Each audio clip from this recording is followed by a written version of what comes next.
Welcome to Classical Ideas. This is Greg Soden. On episode 48 in March of 2018, Meido Moore Roshi appeared as a guest on the show to discuss the founding of Korinji Monastery in Wisconsin. Prior to being abbot of Korinji, Moore studied under three Rinzai Zen masters, Tenzan Toyoda Rokoji, under whom he also trained in traditional martial arts, Dogen Hosokawa Roshi, and So'zan Miller Roshi.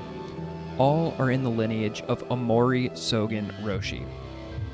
Like many of the teachers in this lineage, his instruction stresses the embodied nature of Zen realization, often making use of physical culture and fine arts as complementary disciplines. In particular, he has stressed instruction of the internal energetic practices transmitted in Rinzai Zen. On this return visit to Classical Ideas, we discuss these exact ideas via Moore's new book, Hidden Zen, Practices for Sudden Awakening and Embodied Realization, out October 13th, 2020 from Shambhala Publications. This book reveals and details for the first time a treasury of direct pointing and internal energy cultivation practices preserved in the Rinzai Zen tradition. Moore describes 28 practices of direct pointing meant to illuminate one's innate clarity and, ultimately, the nature of mind itself. Hidden Zen affords a small taste of the richness of authentic Zen, helping readers grow beyond the bounds of introspection and sitting to find awakening itself. This return visit is a real treat for me because Moore comes up regularly on this show. Our mutual friend Corey Hess has appeared on this show to talk about Rinzai and koan practice in episodes 80 and 108, and Moore's own student, Robert Schaefer, appears on episode 149 to discuss working with Moore at Korinji. If you want to learn about Korinji, you can find them online at korinji.org, and you can find a link to order the new book Hidden Zen in the show notes. You can find me on Twitter at classical_ideas. So without further delay, please enjoy my conversation with Meido Moore.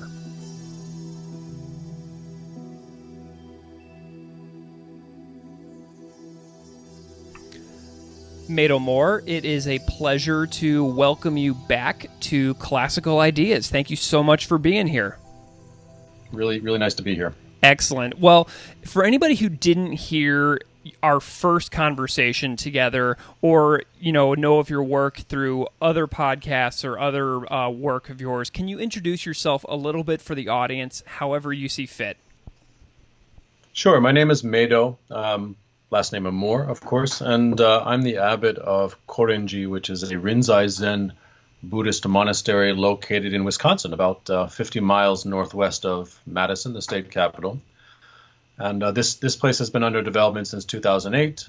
We, about 2.5 years ago, opened to full operation. So I'm here full time with a certain number of residents doing intensive, immersive Zen training. We also happen to be a Shugendo training center connected to our headquarters in Japan. So we're doing Shugendo practice too. So kind of an interesting place in the middle of the Wisconsin woods.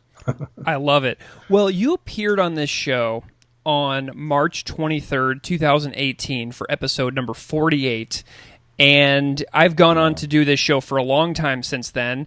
So on that episode, we discussed your first book, The Rinzai Zen Way, which is out from Shambhala, which is still my favorite Zen practice book that I've ever read, and I highly encourage everybody to go back and find that book for sure. But we also discussed the creation, construction, and the opening of Korinji in Wisconsin that you just mentioned. And over the past 2.5 years, much has happened there. I recently had a student of yours, Robert Schaefer, on the show to talk about his Jukai that he did there recently. But I would love to hear how you feel the monastery has grown, changed, developed, etc. over the past 2+ years. What's going on at Korinji that you're really excited about? I'm really excited that it exists, first of all, yeah, because it was quite a long process to get the place up and running. I think what people may not understand about the place of course, it was funded by donations. We started with nothing. Mm. And when I say nothing, I literally mean nothing at all, except the idea. Mm-hmm. And somehow, just by announcing that idea over a period of years, starting in 2003, actually, people slowly started pitching in, and not big donations. This has been a grassroots effort to get this place up and running. Many, many, many donations of $5, $10, $25, and so on eventually allowed us to purchase the land. That was 2008. 2009, we broke ground for the Zendo, which is a quite large structure. And that took us until 2014 to build, because we would build what we could every year with the funding. It's really just been this amazing organic process of many, many people and many small donations coming together to bring this place to fruition. So with that as the background, I'm excited to see it finally flowering, and we have people living here full time doing traditional Rinzai Zen monastic training. We're not just a Zen center. That's important to understand. We're what's called a sodo, or a senmon dojo in Japanese, which is a place observing the full monastic schedule, and a place qualified to train Rinzai Zen priests. A true monastic center. There just aren't that many of those in the West. So the fact of the existence itself is just so incredible to me. I pinch myself every morning I wake up and walk around the place. I just still not quite clear how all of this happened. Yeah. But it's quite amazing. How are the grounds developing? I know that you have a large on-site garden and trails. How is the physical nature surrounding the monastery developing? Yeah, and that's really gratifying too. We have just about 17 acres here of really deep forest and quite a lot of relief in the land, deep ravines and so on. So it's quite beautiful and so on. Carving the monastery out from that has been not easy, but we now have a trail system going throughout the place. Our garden, which you mentioned, quite a large vegetable garden, which is providing all of our produce for a good part of the year, has just really developed and taken off. Quite amazing yield. And we just little things continue to pop up here as we develop the infrastructure. We have another structure that we're about to build soon, for storage and for some other purposes. So a number of small outbuildings are starting to pop up around the grounds. It's starting to feel less like a something that just arose recently, and more like a developed complex of sorts, with a flow of work and activity moving through it. We really feel like we've put down roots on this wooded hillside in Wisconsin, and that process as it continues is so gratifying.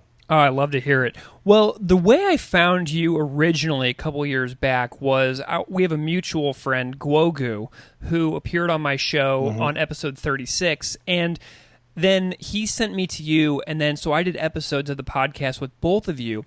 And then last spring, you wrote to me, and you told me that you were doing an event in Chicago with Guogu.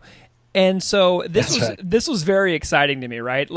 I made a plan with my wife. I bought a plane ticket to Chicago. I booked an Airbnb, and I flew to Chicago to attend your event with Guogu and also with Dan Layton, I believe. It was the other person, correct?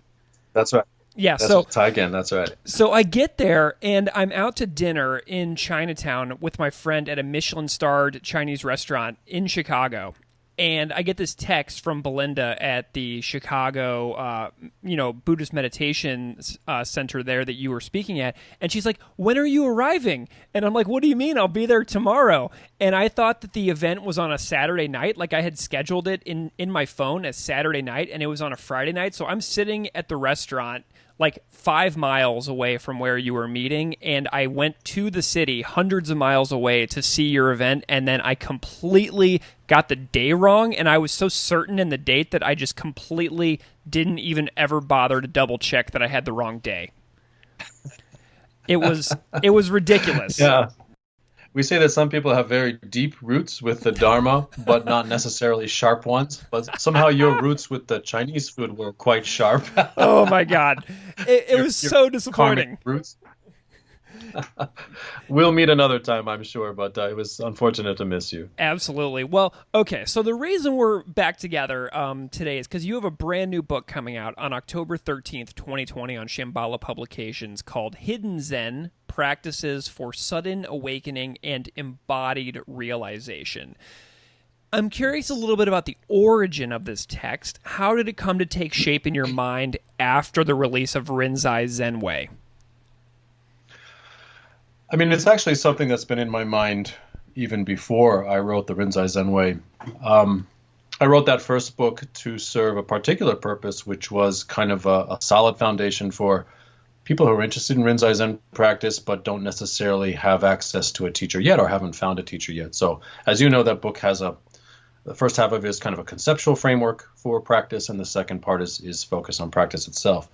But even before that, I became aware some years ago that Rinzai Zen in particular, and perhaps our lineage of Rinzai Zen in particular, has a very unique approach to practice, a very embodied or what I would call a psychophysical approach, rather than a primarily mental or psychological approach that seems to have become prevalent in Western Zen. For whatever reason, our lineage of Rinzai Zen preserves what I consider to be the more genuine or older approach, which engages the whole being, including the body, in very profound ways. So I had it in my mind, how am I going to share this material? How am I going to show that what Zen is involves a tremendous toolbox of practice methods and a tremendously profound depth of method that it seemed to me a lot of Zen people are completely unaware of. So that seed was in my mind for years, and discussions with some of my teachers, Hosokawa Roshi and So'zan Miller Roshi, who's the abbot of Daiozenji in Chicago, over the years about these aspects of practice kind of continued to plant more seeds. What came out was Hidden Zen. And in a sense, I'm kind of revealing the hidden family treasures of our lineage, perhaps a little too openly. I'm sure I'll get some blowback for that, but I felt like it needed to get out there. Yeah. Interesting. So, the term hidden is in the title, and that's really interesting as well. Like, what do you see as being something like, do you see Zen as being almost like reduced year after year instead of fully and more deeply being explored? Is that how you're seeing it on your end? So what I see in the West, a couple of things. Well, first of all, let me speak to the word hidden. By Sure. hidden, what I don't mean is that the material in the book is somehow sealed as, secret or must be concealed, and I'm scandalously revealing it. What is true, and what a lot of people, I think even scholars, don't realize, is that the vast majority of what's truly crucial in Zen practice is not found in texts. It's not something you can find in the Zen writings, in the sutras. It's found or it's transmitted, it's preserved through what we call kuden. Kuden is the oral instruction from one's teacher. And kuden is what gives life to what's found in the texts. Kuden is what reveals the actual crucial details, the experiences handed down from the lineage ancestors that allow one to bring the practices to life within one's own body. So really crucial stuff, but again, hidden because you're not going to encounter this stuff unless you're in a deep relationship with a teacher. It's something that's whispered from ear to ear in a sense. So the book reveals a lot of that stuff that you wouldn't normally find written down anywhere. And I think it's important to do so because I'm again, in the West, it seems this understanding is not prevalent. And a lot of that material either wasn't received here or has been lost. So that's my interest to preserve it. I think what I see happening in the West is that there has been a movement, of course, towards a secularization of approach, largely driven by the fact that many Westerners negate or reject the kind of Buddhist view of our existence in terms of pre-birth and post-mortem continuity. They're reframing the intent of the path to be more of a something that gives psychological resilience and stability and tools that are useful for living and working and so on, which is wonderful. But a lot of that tends to lead to a shrinking of the Zen toolbox and a negation of many of the traditional methods. I think that's something of a tragedy. The other problem we have in the West, I think, is, and to speak frankly, some of the lineages that were transmitted here are problematic in that they're teachers, Japanese teachers that were pioneers here. We now know that some of them were not actually qualified as teachers. And I don't want to speak too much to that, but it's a bit of a problem. They transmitted incomplete toolboxes or incomplete lineage inheritances to their Western followers. And it's really something we've only recently become aware of. So I'm fortunate that that's not the case in our lineage. We have a complete transmission of what our lineage preserved over the centuries. So if by sharing that I could let people see that, hey, there's a lot of variety. There's a lot of stuff that maybe you haven't encountered yet that is Zen. And it's so rich, so profound. I hope, my intent is not to criticize other traditions or other lineages that have these problems, but to say, hey, let's share this knowledge and let's bring some life into our Zen community as a whole in the West. Yeah. Kind of a long answer, but yeah, that's all my deep intention right there. Well, and it also openly seeks to acknowledge where limitations actually are. So it's like not ignoring problems. It's saying, hey, we can fix this together. Do you know? Yeah, and we have to. We absolutely have to. I mean, when you have, for example, Rinzai Zen groups in the West that have existed for decades and didn't inherit a koan training system completely or even at all. We have that situation with one of the Rinzai Zen groups in the West. The teacher was not doing traditional koan practice and may not have been qualified to do so. And yet the students for decades did not know this. This is really tragic. And it means that lineage is broken. Or at least we could say cannot use one of the most important Rinzai Zen methods that has been developed to such a high degree. So if someone is in that position, I would think what they would want to do is heal their inheritance or fill in the gaps, not cling to it out of memory or attachment, but try to see what's lacking and go get it. So all I can do is put the information out there and hope that that's something that's of interest to folks. So is Hidden Zen a book that you personally needed to have some years of teaching under your belt in order to write? Yeah, I think so. I certainly needed to spend a lot of time digesting the instruction, again, the oral instruction, the kuden that I received from my own teachers, and working with things like the koan training system.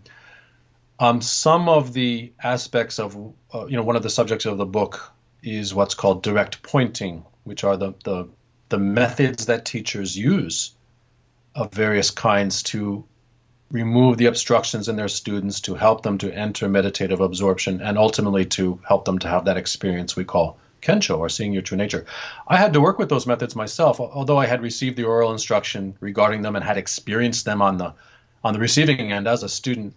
I needed to have the experience as a teacher of applying them to really understand what they were getting at. So I'm still a young teacher, 52 years old.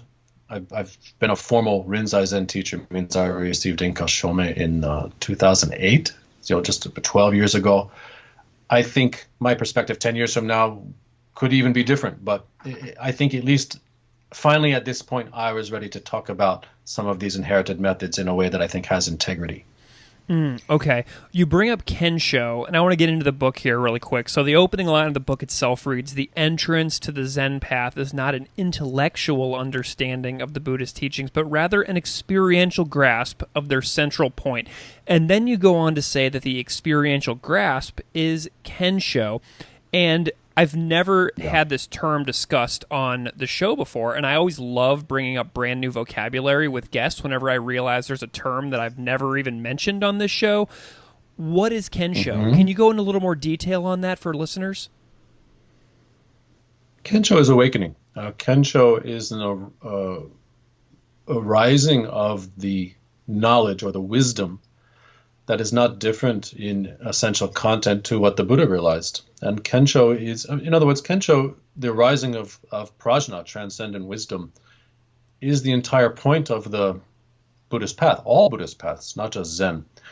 Zen takes that entrance or the arising of that recognition of one's true nature. Kensho means to see one's nature or true nature. Zen takes that as the initial step of the path. We could say that there are some paths that use intellectual learning, conceptual understanding, various kinds of practices to gradually approach that arising of wisdom, and then afterward to deepen it, refine it, and so on. But Zen's approach is different. We should have that recognition as soon as possible at the beginning of the path. And it's precisely the Zen teacher's job to point it out to us and to cause us to have that recognition. The famous words attributed to Bodhidharma, which I mentioned in the book too, you may recognize them, which describe the intent and approach of Zen itself. All Zen, I'm not talking about Rinzai Zen, all Zen, Chan, Zen, and so on, describes sort of the path itself as Kensho Jobutsu, to see one's true nature and become Buddha. There's no getting around the fact that Kensho is what Zen rests upon. So that even that simple fact of Zen, all Zen, in the West does not seem to be widely grasped. There's this particular interpretation of Soto Zen teaching, which came out since the Meiji period, which somewhat downplays that experience. But we can say that there are some Zen groups in the West that even negate the importance of it. And to me, that's a gross, gross misunderstanding that I hope the book may, if not change minds, may challenge at least. Yeah, because it seems in the book that you find like a real limitation and possibly like even a threat to genuine Zen practice is this lack of Kensho and more of a pursuit to reading about experience instead of actually having experience. Does that resonate? Can you elaborate on that? Yeah, completely. As you said, as you mentioned earlier, the line from the book, saying that the entrance into Zen is experiential, not intellectual. No matter how profound one's conceptual grasp of what the Buddhist teachings are, what we are called upon to do is to have the experience that the Buddha had, to some degree, perhaps not as profoundly initially as the awakening he experienced under the Bodhi tree. But we have to ourselves have an experiential recognition or grasp of that intrinsic wisdom. All of Zen practice, all of the subsequent path rests upon that. It's just the Zen approach. There's no getting around that. Again, this doesn't negate or intellectual understanding or mean that conceptual grasp of the teachings is not important. It is, but the unique Zen approach is for that to be something one engages with later. And the purpose then is to check that one's experiential understanding is correct, that one doesn't have any blind spots, that it is in accord with what's found in the sutras, the Buddhist writings, and so on.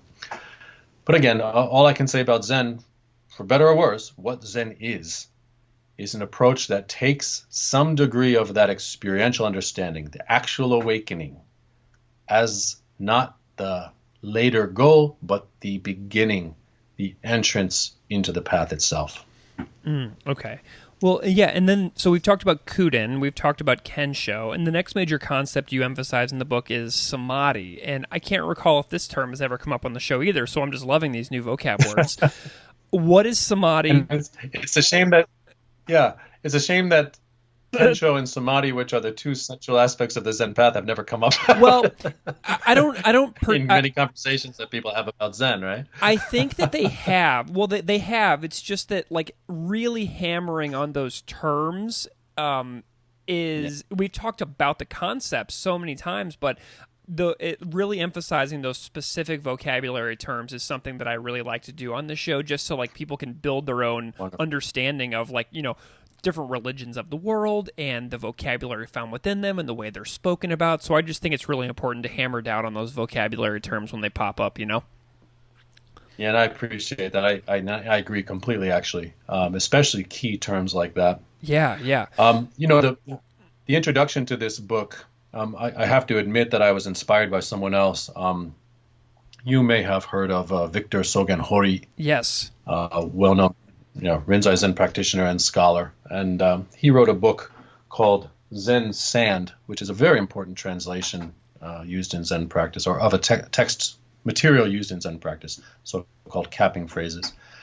But his introduction to that book is perhaps the best and most clear explanation of Rinzai Zen koan practice, its intent, its structure, and so on. That's found in English. So I was so inspired reading that, and I thought someone needs to write something talking about Kensho, awakening, so-called enlightenment, and also about Samadhi. Samadhi means meditative absorption. It's the fruition of of all Zen practice has to involve a particular type of meditative absorption. Its purpose is in the beginning, to remove obstructions to awakening. It's within this state of meditative absorption that the condition that's ripe for awakening can arise. And it's only through Samadhi, meditative absorption, that after awakening we could integrate and clarify and deepen that experience, embody it completely. So it's something that's central to the Zen path, central to all Buddhist meditative praxis, actually. And just so important. But again, inspired by Hori, I was thinking I have to write something where we talk about Kensho and Samadhi in plain language and try to, again, conceptually, not experientially, but conceptually give people some idea. What do we mean by these words, and what is their use in the Zen path, and what is important to understand about them? So I don't know if I succeeded at it, certainly not to the degree that he does in Zen Sand. So such a brilliant thing that he wrote. But that's what I had in mind, was to try to clarify those words which are centrally important to the Zen path. Yeah, well, and this will come up later too, but our mutual friend Corey Hess recommended that text to me a while ago, so I have read that introduction, and I concur completely that it is immensely readable, and I think that that's something that you do really well also as a writer, is that you are able to boil down these topics in ways that are totally, in so many ways, understandable for even brand new people such as myself. So I've appreciated that about your writing, just the way you appreciate that about Hori's writing as well. So I mean, that's my perception of your work as well. Oh, thank you. That makes me feel very good to hear that. And I'm certainly not a scholar the way Victor Sogen Hori is, but if I could write something that would be helpful to practitioners, that's enough for me. Yeah. Okay, so you write in the book that the primary focus is to highlight practices that are transmitted orally via Kuden instruction from the teacher to the student. And you've mentioned this. And you've mentioned that these practices are two things: direct pointing, which you've referred to, and internal energetic cultivation. And I want to talk a little bit more about these. So what they mean, and also you can feel free to tie them back in specifically to your previous points on Kensho and Samadhi. But since you already alluded to direct pointing, I'm curious if we can start there. What would this look like to a beginner, and then what might it transition to over time as somebody becomes more experienced in practice? So direct pointing speaks to the activity of the teacher. And the first thing that we need to grasp is that Zen training, Zen practice takes place within human relationship, which is to say that one needs to find a qualified teacher who has inherited a legitimate lineage and who has practiced to sufficient depth to in some way embody the realization that is the intention of the Zen path. In other words, we need to find a teacher who has some degree of insight and who can physically, bodily manifest that. Direct pointing is what refers to the ways that the teacher's activity can lead the student to have the same insight. In other words, it's direct pointing are the actions of body, speech, mind that the teacher uses to cause that same recognition to arise in the student. It's not that somehow the teacher's condition of mind is transmitted to the student, but the student can have the same recognition as the teacher, that their minds can match, because we all have that intrinsic capacity to recognize our nature. So direct pointing refers to the methods that teachers use to cause that to happen. And we classify them generally speaking, three different ways. One is, physical or bodily actions. You can find examples of these in Zen writings. For example, such and such teacher struck a student with his stick and the student had insight. There's a lot that's going on behind the scenes there. The student's state of meditative absorption is at play. The teacher's keen eye to see how a physically sharp action like that would cause something to open or shatter within the student's condition, leading to the insight. All of that stuff is what's below the surface and is understood through Kuden. You won't find it in the writings themselves. So that's one category. Another category is what we call verbal means or means making use of sound. For example, Rinzai shouted at a student and the student had an insight. Again, the way that we use the voice, which refers back to internal energetic cultivation and how the power, vibration, and resonance and the particular quality of sound comes out in a seasoned practitioner. That's another interesting topic. And then the final category of direct pointing we talk about, we kind of can call extraordinary means or unusual means. And these refer to the way that the simple presence of a realized teacher affects the student. We refer to, or we discuss what's called the ba, the field or the proximity of a realized person. Because of that person's power of meditative absorption, samadhi power, in Japanese called joriki, literally the power of samadhi, and because of the internal energetic quality that they've cultivated, a deeply realized person who has embodied insight can have quite a remarkable atmosphere. The area of space around them is somehow electrified or changed by the quality of their existence. That's what we call the ba, or the field around them. So those kinds of direct pointing means are what it really means is that just by entering into the presence of someone like that, you may find yourself entering into samadhi, or at least have some kind of clarity arising. You may be able to have insight. You may be able to arrive at Kensho simply by encountering someone like that. And that points also to the importance of the central Rinzai Zen practice method, which is called Sanzen, the encounter with the teacher. Zazen, of course, meditation. We have many practice methods, including that. But the central practice of Rinzai Zen actually is to go into that small room we call the Dokusan room or the Sanzen room and meet face-to-face with the teacher. Oftentimes the subject is a koan practice, but not necessarily. And simply through the quality of that teacher's existence, if they're a legitimate teacher who has embodied the practice to some degree, we can be transformed just by meeting them. So direct pointing is a quite profound subject with many facets, as I just described. But I guess to sum it up, I would say it's the activity and the existence of the teacher that helps to unblock our obstructions and open our eyes and help arrange our conditions so that we too could arrive at that wisdom called Kensho. Yeah, I really like how you use the term embody, and you describe the embodied nature of Zen practice throughout the book also as yogic in a way, which captured my attention because of the tie to the physical as well as the mental. Like the mental seems more emphasized in a lot of conversations, but I see you and like our mutual friend Corey Hess as giving equal weight to the physical. Zen is accomplished through the body, and that it's not an intellectual understanding, and that's something I get from you and Corey. I'm curious about why the body matters, if this ties into the internal energetic cultivation aspect you mentioned as well. Can you elaborate a little bit on the body? Sure. And when someone like Corey, who has a profound experience of that kind of practice, or myself, we talk about embodiment or the fact that Zen is accomplished through the body, it's not a unique take of ours. It's really a correction to, I think, a somewhat unbalanced understanding that's prevalent in the West, because Buddhist practice itself is yogic.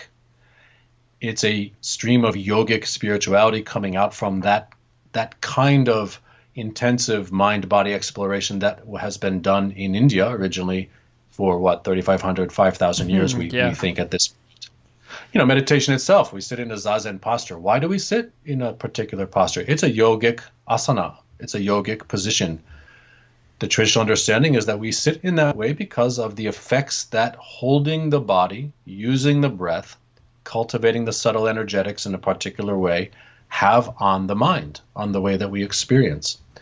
We know that mind and body are connected. We know that affecting one affects the other. So what I call the yogic approach to spirituality is that it means that the most rapid, the most effective and decisive way to change the way that one's mind functions, the way that we experience, is to use the whole system.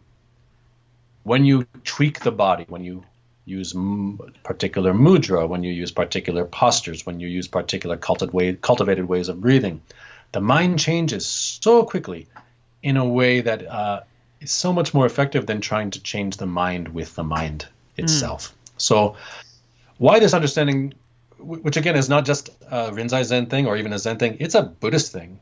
Buddhist practice uses this approach. We use body, speech, and mind. It's not so widely grasped in the West. I think largely, I think one reason is the Buddhist encounter with Western psychology and psychotherapy.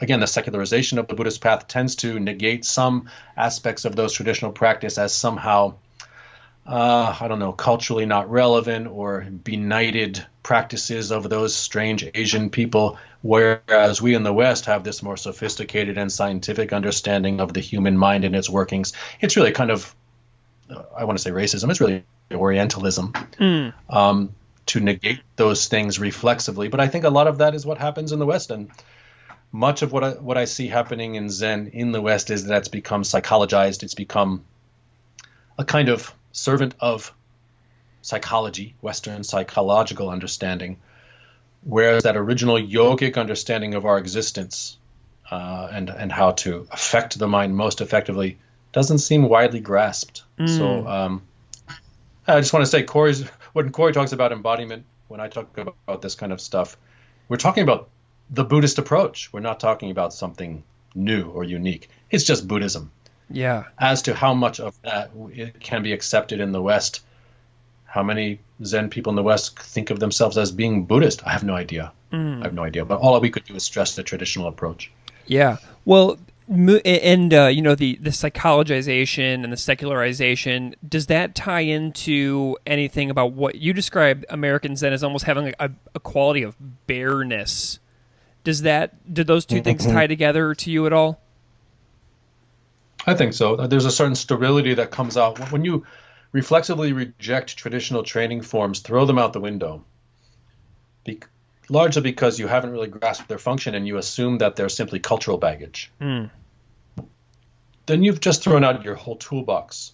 I'll give you an example. It's very common in Western Zen groups to throw out traditional training clothes, training garments, like monastic robes and things like that, which is, in a sense, if one can sit in anything that's comfortable or practice meditation in any kind of clothing, that's fine. But the assumption is that those things are just cultural accretions. They're not. As an example, the Rinzai Zen training clothing that I wear every day, there's a particular type of obi or belt, and the form of it and the manner in which it's worn lend itself to a particular breath cultivation, which is instructed orally, making use of that belt. Now, if one hasn't received that instruction and all they see is, this is a strange Asian belt, why should I wear this? I can just sit in blue jeans. I'm going to throw it out. Okay, that makes sense. But that's the kind of problem that I see in Western Zen, where this knowledge hasn't been transmitted. You have people throwing out these toolboxes of things without really knowing what they're throwing out. And the sterility comes because they're not replacing these practice forms, practice tools, items, so on, with other things that have the same function. So you end up with a shrinking toolbox of methods and a shrinking ability to help students for the worst possible reasons, throwing these things out of ignorance, throwing these things out of ignorance, rather than a skillful decision to, adapt things to culture by replacing them with other items. This is so... Does that make sense? Absolutely. So this is so important, and I think this is something that I know this is something that I've been guilty of in the past when I've dabbled in Buddhism, in Zen, gone on retreats, gone to weekly sitting groups, is that I've decided, in my head, I was super busy, and I was like, okay, I have a specific thing I want to do. I want to go and I want to sit and I want to do some walking meditation and I want to go home. So I decided that things like liturgy didn't matter as much to me, nearly as much as the actual sitting. So I'd be sitting there getting antsy. And when I was asked to do something other than sitting, because I would constantly sit there and I would think, this isn't why I came. This isn't why I'm here. I'm here for sitting. I'm not here for this liturgy or whatever. So I was totally guilty of throwing out all the things I didn't understand because I was, I was like overwhelmed, or I was like, I'm in a hurry, and I was like allowing my busy life to allow me to just get rid of all these things I didn't understand. So I am 100% guilty of it, and I know that so many other people are as well. So that's why I'm glad that you're bringing it up. And that's not your fault. That's a teacher's fault. The teacher didn't tell you what those methods are for. And if the teacher didn't know, that's their teacher's fault. Or we could say if the teacher didn't know, it's not a legitimate qualified teacher. And yet that's a big problem in Western Zen in a very widespread way. Something like liturgy or chanting, there's conceptual content, translations to many of those things which are important to study.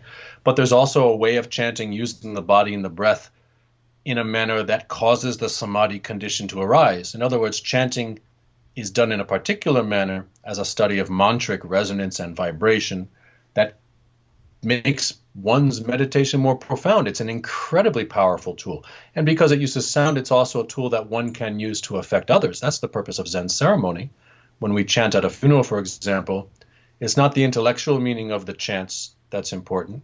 What's important is how I could use the vibration of my own body and breath to cause the mourners to step out from their grief by making them enter samadhi. That's the kind of hidden function of things that is transmitted by Kuden. I just told you. Right? Did you know that during a Zen funeral, the purpose of the chanting is to cause the mourners to enter a meditative state so that they can step out from their grief? Didn't know that. And that's an interesting thing. It's a crucial thing to know if one is a Zen priest conducting a funeral.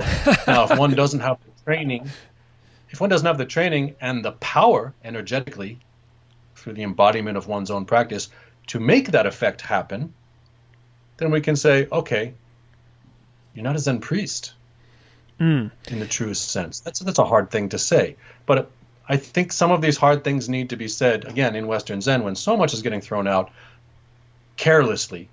I want people to look at the functions of what we've inherited. And if you've mastered those functions, then feel free. Throw them out and replace them with something else because you are master. If you haven't, we have to be careful. Yeah. Very careful. Can you talk a little bit about how you were transmitted to care about these hidden things that maybe others weren't? Did you have a special teacher and instruction who emphasized this to you early in your practice? I happen to believe my teachers are all very special. Yeah. And not just my Zen teachers. I was very fortunate earlier in my life to encounter some incredibly, I now know, eminent and famous and deeply realized masters in the Tibetan tradition and the Theravadan tradition. At the time, I had no idea who they were or how fortunate I was, but each of them had a particular quality that did some kind of activity that I later also experienced with my Zen teachers. So it was kind of an interesting confluence of things for me to experience. But for what it's worth, and I don't know why this is, but I think some Zen lineages, I guess I can only speak about Rinzai Zen lineages, some of them seem to transmit this material, of course through Kuden, oral instruction, but some of them it seems to be more implicit, that one sort of catches it by osmosis over time. Traditionally, that would be through many years in a monastery and so on. Some lineages, it seems to be more explicitly explained. And in the case of my own lineage, that's the case. So my teachers, in a very kind way, in the manner that in Zen we call grandmotherly, which is very, perhaps overly kind at times, it would explain these things. This is why we do this. When you chant, this is how you're using your body. This is how you train your breathing and body to chant in this manner to cause samadhi to arise and affect others. They explain it as openly as I'm talking about it to you. Yeah. That's my incredible good fortune. So because I had that, I like to share it as much as I could. And I know that some people that didn't have that experience with their teachers or didn't receive that explicit instruction may not believe what I'm saying, or may, it's not in their experience. But the most I could do is point to places in the Zen writings, the Zen history, that also confirm those ideas and those ways of using the body and so on. Yeah. And when we have that we have that material. So I hope what I could offer will help open up new avenues for people's practice. Well, I know you are opening up those doors because, I talked to Robert and he told me exactly those words. So you have a way of talking about it that is connecting with Americans and Westerners who are looking for this genuine path. So from my outside perspective, I can tell that you are making an impact, but you're also super engaged, like online, like you spend a lot of time clearing up misconceptions on and answering questions deeply on Facebook groups. It's truly incredible the amount of effort you're going into to make sure that this full toolbox of Zen practice is, you're putting yourself out there to answer questions. It's really admirable. And I wish I could say it's all out of noble intention. Sometimes I just can't help myself. Yeah. I love it. So something else that I've really enjoyed learning about you in the last 2 years since we became acquainted is your emphasis on the physical, which you write about in this book. And when you say, in my own Rinzai lineage, because of forebears who were also masters of discipline like swordsmanship and calligraphy, physical culture, and the arts have been deeply integrated. And you have many hobbies besides being a Zen teacher and an abbot. You do forging, martial arts. Are these parts of your practice as well, or are these just hobbies that you enjoy? Well, martial arts, first of all, one of my very important teachers who's now passed away, Toyoda Sensei, he was a lay Zen practitioner. He was not a priest, but he was a Zen master. He received an Inka and had that recognition. But he was also a master level teacher of Aikido. So my involvement with him for many years was not only Zen training, but studying martial arts with him. But certainly martial arts, or any physical culture, but my experiences with martial arts can supplement or complement Zen training in very profound and powerful ways. There are commonalities in the body usage, in the way the breathing and the energetics are trained between traditional martial arts and Zen training. That's one of the things that was discovered very strongly when Chinese Zen masters came to Japan in the Kamakura period and encountered this newly ascendant samurai class. Somehow they saw that there was something similar there in the way that they were engaging their bodies and minds in a path of training. So one of the reasons Zen took such root in Japan, I think, was because of that. But it's much more than a hobby. It's a way to see how one's Zen training actually functions in a situation of crisis or duress, because that's what martial arts is all about.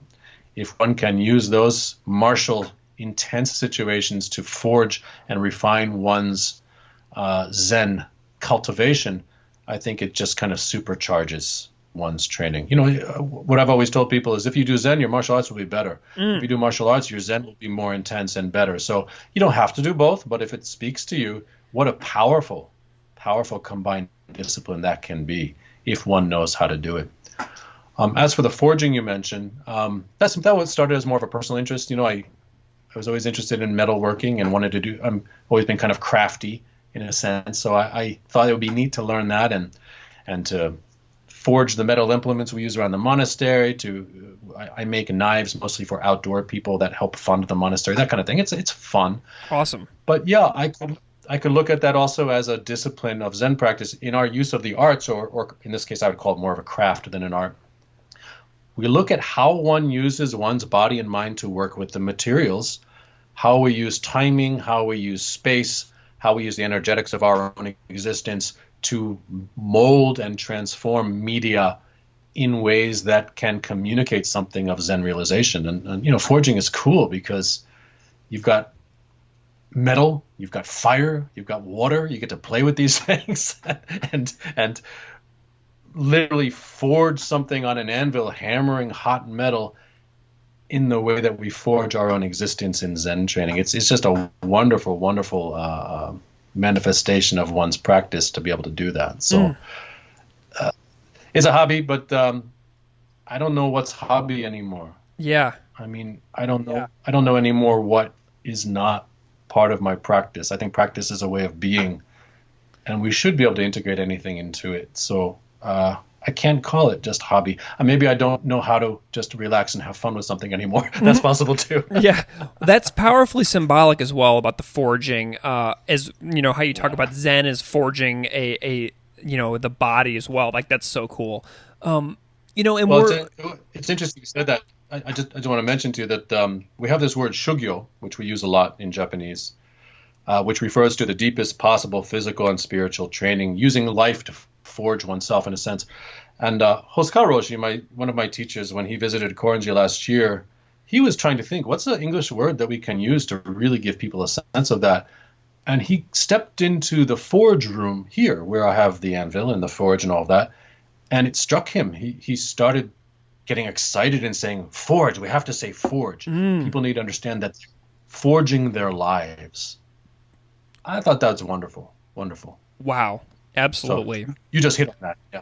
Well, and we're in this very, I know it's cliche to say at this point, but an odd time in the world. And a line in the book sort of took me aback because of the time when we're living, and we're recording this in, July. And so the line reads, I should say that if dire predictions of worldwide environmental and social collapse come to pass, I would certainly hope that books like this might help some Zen practices to survive, even if it comes down to the smallest thread. And you wrote this book, in the last couple of years. I've been following your progress as you've been writing it over the last many months. Has this line taken on new meaning to you since you first wrote it? In a sense, it's in our faces right now. In a way that it's not theoretical right now. We're seeing certainly signs of different kinds of collapse in a way that we weren't even a year ago, right? What I had in mind when I wrote that, first of all, is that Zen has survived the collapse of governments, civilizations, and so on over thousands of years in China and Japan. The collapse of dynasties, civil war engulfing Japan. Zen survived through all of that wonderfully, as an incredible treasure of human spirituality. I don't know if I'm much of an optimist about the future of the human race. We have some pretty severe challenges coming around faster than I think we expected. Yeah.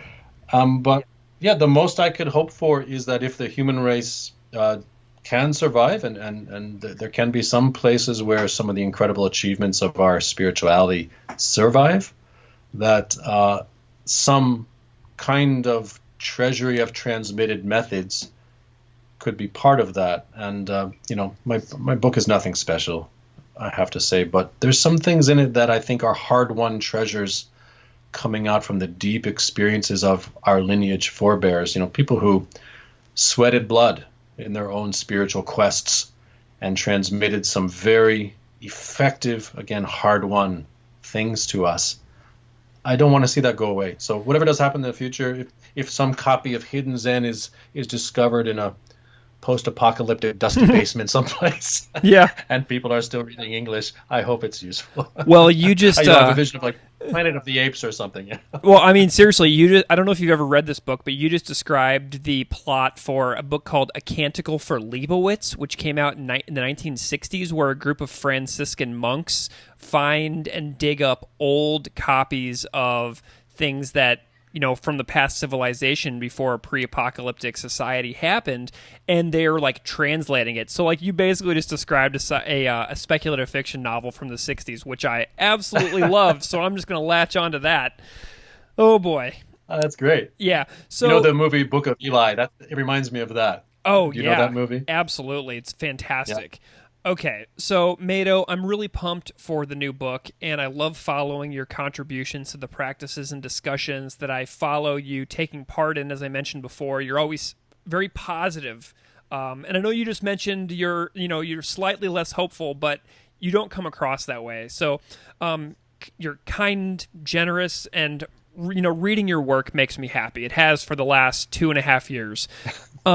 I'm curious about some of your goals with the monastery and your life in the next couple of years. Well, that's interesting. I mean, those monastery and my life, in one sense, are not separate, but in another sense, they have to be, because I'm a human being like anyone else. I would like the monastery to survive. Right now, we have 3 people living here with me doing intensive residential practice. 3, 4, 5, maybe 6 people at any given time really digging into the Rinzai Zen path and bringing it to fruition in their bodies. And then however long they like to stay here after that, going out into the world and using it and helping people with it. That's the most I could ask for. That's enough for Korinji. I don't have ambitions for it to be a grandiose monastic establishment with hundreds of people. I like to call it a small, poor country temple, which is literally what it is. But if it transforms even one life, I don't know how that seed will sprout and affect the future, or how many people it will affect in the future. All I can do is cast that seed, and I think that's a wonderful way to spend my life. I think that's satisfying to me. For my personal life, I've devoted all of my adult life to some kind of training, often at the expense of personal relationships, and certainly at the expense of any kind of stability, certainly at the expense of being close to my family. I would like in the next 10 years, dare I say, maybe to have a family of my own if it's not too late. Maybe to spend more time with my parents. Simple things like that would be nice. But if none of that happens, maybe I will get sick next month and that will be it for me. We don't know. I feel like I've spent my life, though not always skillfully by any means, I've done something worthwhile for it. So that's not a bad place to be at age 52. It's not at all. Where can people find you if they want to know more? Do you have a website you'd like to put into people's ears? Yeah, certainly. Korinji.org, KORINJI.org. Awesome. Well, Meido Moore, this has been an absolute pleasure having you back on Classical Ideas. A few years and change past your first appearance, so it's a delight to catch up and hear what's going on, hear about the progress of the monastery, hear about hidden Zen, and to talk about Zen in the West. It's just a delight to have you here today. Likewise, and I hope we can finally meet, watching Classical Ideas do the good work that you do, and the amazing people that you've engaged with it. I wish you the best, but I hope we can finally meet face to face and not mess up the schedule next time. Indeed, I agree. Classical Ideas is produced by me, Greg Soden. Music on Classical Ideas is composed and performed by Derek Strybing. You can find his music at www.wearewarmmusic.com. If you like this show, please rate it on iTunes, Stitcher, or wherever you get your podcasts. You can email me at classicalideas@outlook.com or find me on Patreon at patreon.com/classicalideaspodcast. Thanks so much for listening.